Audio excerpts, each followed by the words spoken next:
So you've got to be a little bit careful in regards to fish selection, and there's no real hard and fast rules. In that fish, for example, your angels, in some circumstances you'll put them into the aquarium and you'll find them quite picky, so they'll actually pick on a lot of your corals. They'll find various species that they'll just cleanly eat, so you'll find that you just can't keep with them at all.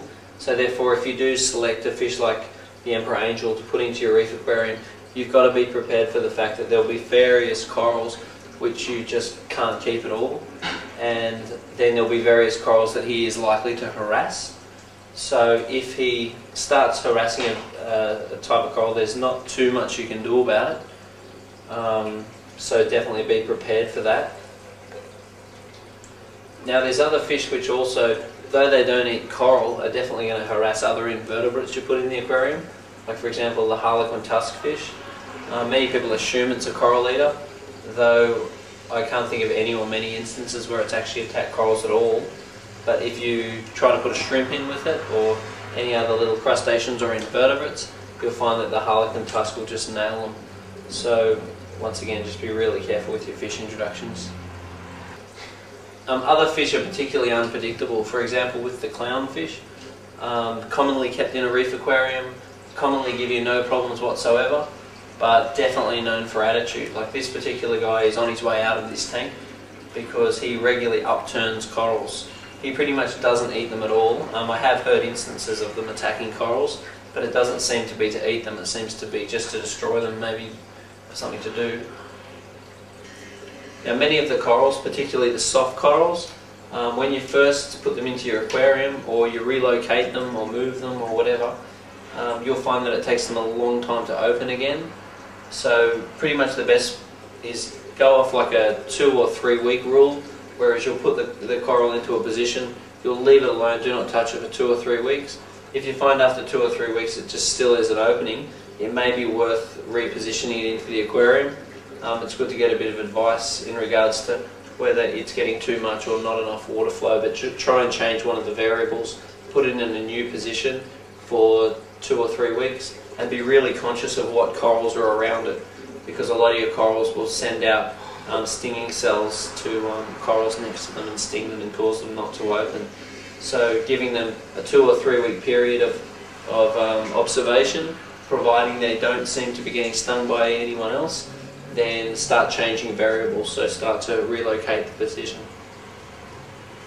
Another thing to be aware of is when you're adding groups of fish. For example, if you want to introduce various types of tangs, it's best to introduce them at the same time. So if you want 3 tangs, put 3 tangs in at once, so they've got equal opportunity to find their own territories and their own position in the aquarium. It's a lot harder to introduce one and then sometime later introduce others or more, because he's already established in the aquarium, he's got his position, and he tends to feel a lot more threatened by the same type of fish. So you'll find one angel is more worried about what other angels are doing than other different types of fish. Now one important fact is the 1 month rule, which I really believe in. What that is with a reef aquarium, not so much in a fish only tank, because a fish only tank we can use the aid of medications like copper. On the other hand, with a fish tank we don't tend to use those sorts of preventative medications.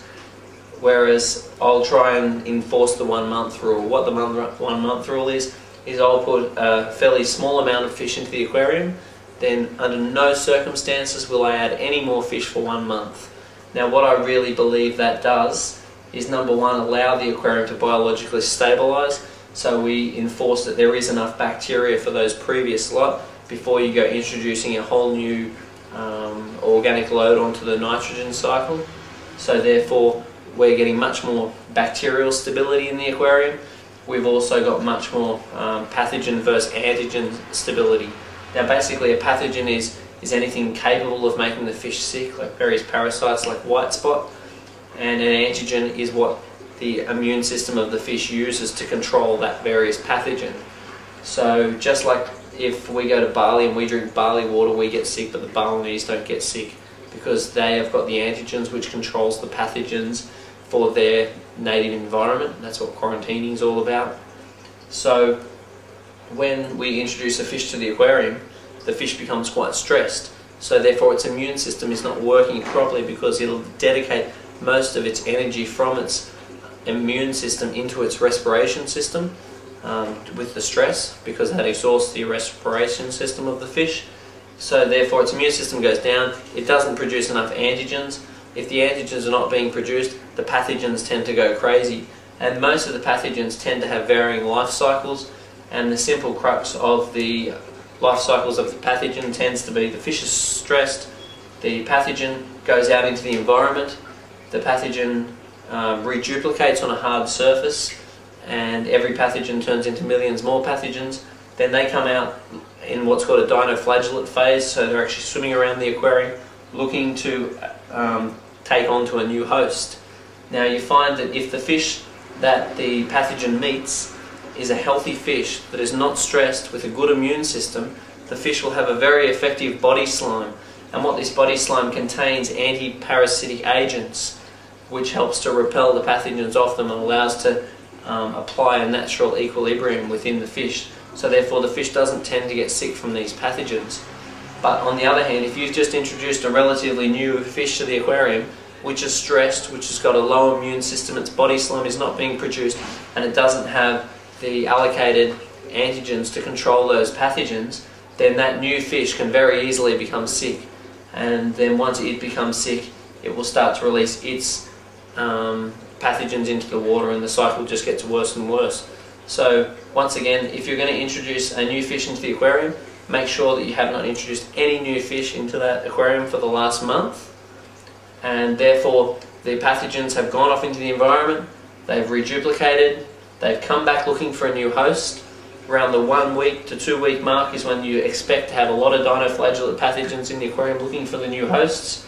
By the 3 week mark, most of them are pretty well gone. By the 4 week mark, the tank is pretty much back to equilibrium again. So therefore, the chances of getting sick to diseases like white spot in an aquarium that you've introduced fish longer than once a month apart is a lot lower risk. Now various other things will help to control if we do get the presence of pathogens in the aquarium.